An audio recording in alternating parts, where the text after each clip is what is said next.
Republican Congressman Craig Goldman of Fort Worth, thank you so much and welcome back to Eye on Politics. Jack, thanks for having me. So we all saw yesterday the historic news of all of the living hostages from Israel returned by Hamas. They returned to their families. What was your reaction as you were watching? Well, historic is a great word to use. It was extremely historic. So emotional watching it. I watched it all day. I started watching at 2 a.m. I didn't stop all day. Watching the families embrace their loved ones. I'm sure in the back of mind thinking that possibly they'd never see him again. And here they were after 2 years in captivity of being a hostage, seeing their loved ones again. It was truly emotional and absolutely fantastic to watch. And what was the key to achieving this in your mind? Well, in my mind, I think the key was one person, Donald Trump and his team, his negotiating team. When the many times that Bibi Netanyahu came to either America or Trump talked to him on the phone, it was, let's end this war and let's bring the hostages home. It was their negotiations that made this happen. There's no question in my mind. And the key now, though, is it has to be a lasting peace. No question. So how do you achieve that? Well, that's step one was to get the hostages home and end the war, right? So that's step one. Now step two comes to negotiations of what happens next, which was, if you watched yesterday, part of the historical, another historical moment is when President Trump went to Egypt and met with all those foreign leaders of the region, of the Middle East, that's going to affect their lives as well and their countries as well. So they have to have input of what happens next there as well.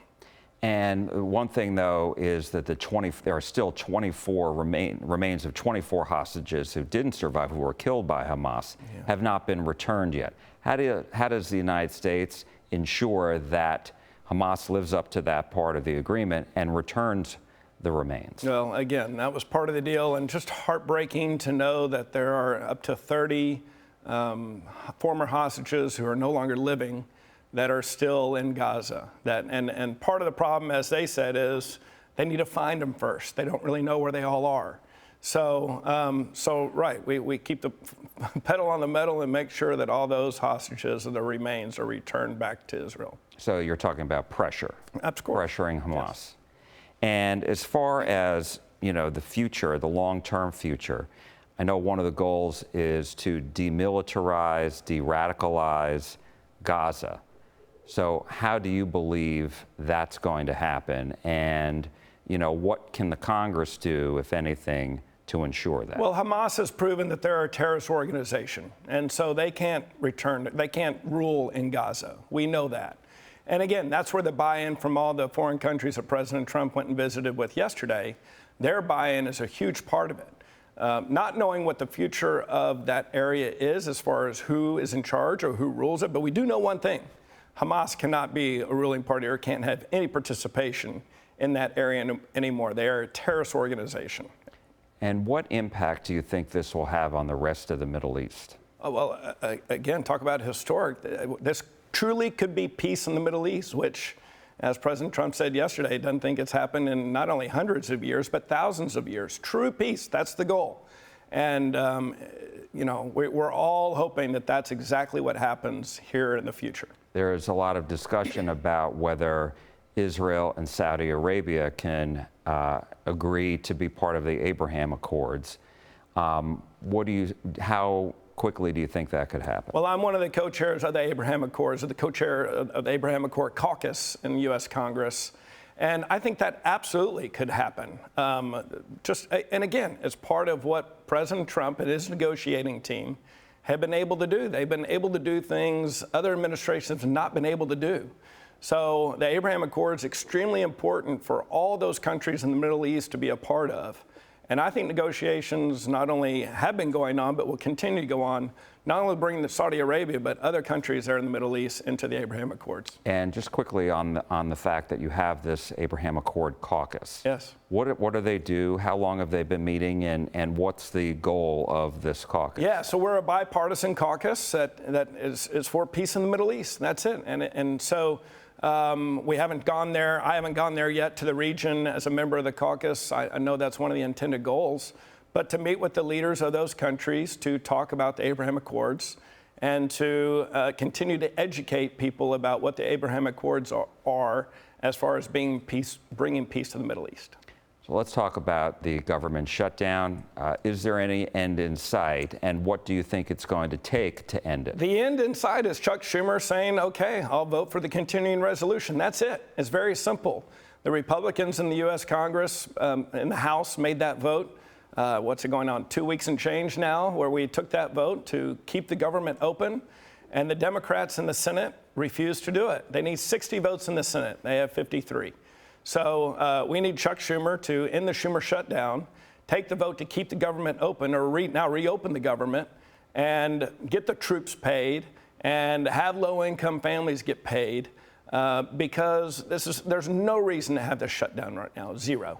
So, while the Republicans are blaming the Democrats are blaming the Republicans, saying, look, they control the White House, they control the House, they control the Senate. And we've all voted to keep the government open.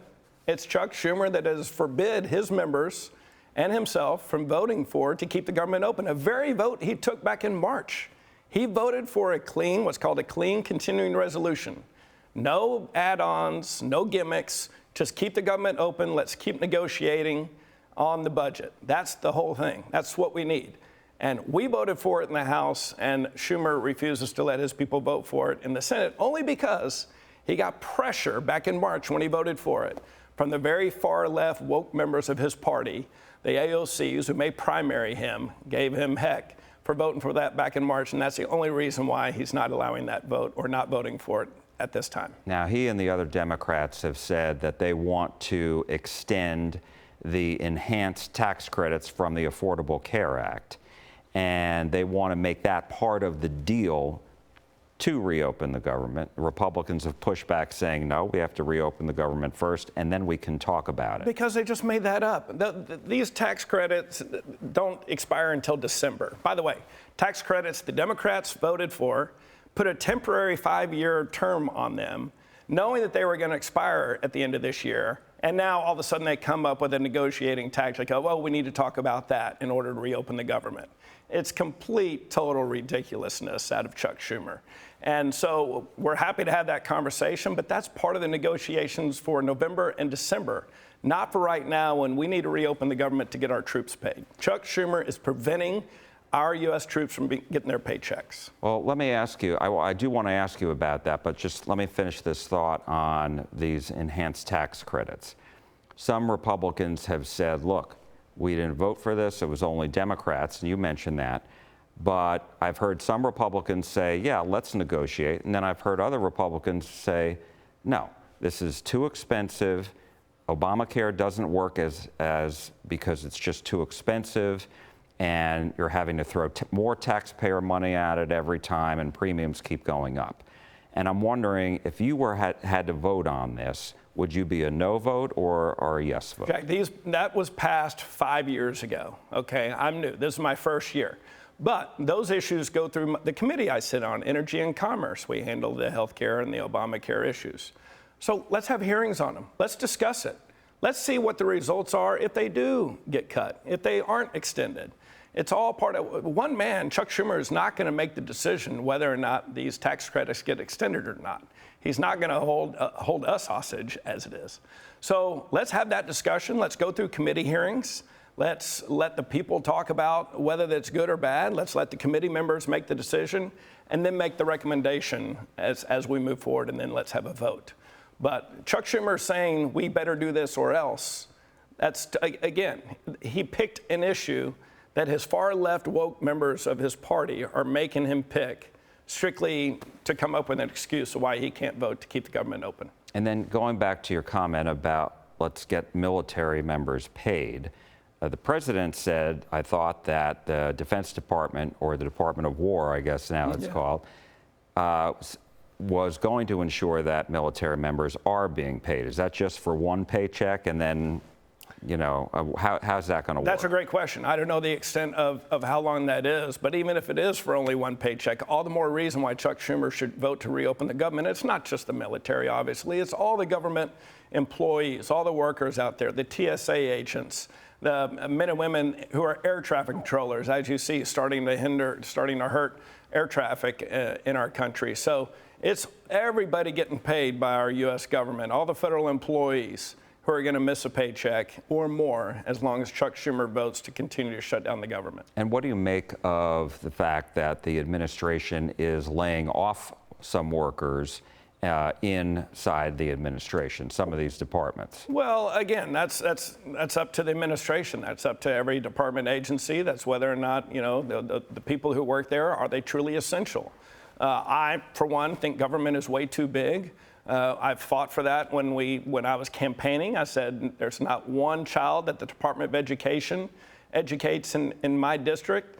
And, we're spending hundreds of millions of dollars on the Department of Education. And I think we're proving that education is a local decision. Education is a state decision. We don't need a federal government with getting paid hundreds of millions of dollars in an agency that doesn't need to exist. And now that we're slowly shutting that down and people are getting laid off from that, we're realizing, you know what, we really don't need that agency. So I think there's more decisions like that being made, especially at a time where if you're essential, we need you there. So if you're not essential, what really is your job? And my last question, just to follow up on what you said as far as the Department of Education. Obviously, they give a lot of funds to state and locals for various programs, but they also administer programs. And so you're okay with that as far as that department shutting down, but what happens to those programs that are being administered by the federal government, loans, et cetera? All for a lot of those programs still exist, but give block grants to the states. The appropriations committees can give block grants that we don't need all those federal government employees in a big building in Washington, D.C. Send that money that was going there to the states so that they can decide, so that our state board of education, our local boards of education make the decisions of where that money goes to best educate our children. But with regards to like student loans that are administered by the Department of Education, you're saying shift those either to the states or to another federal department? Ship them to the states. Again, there's not one federal department that can educate or knows who needs the loans in my district. So I'd much rather all that money come to the state, and more importantly, come to my district, come to our local ISD Board of Educations. Congressman Craig Goldman of Fort Worth, thank you so much. Thank you, Jack. We appreciate it. Thank you.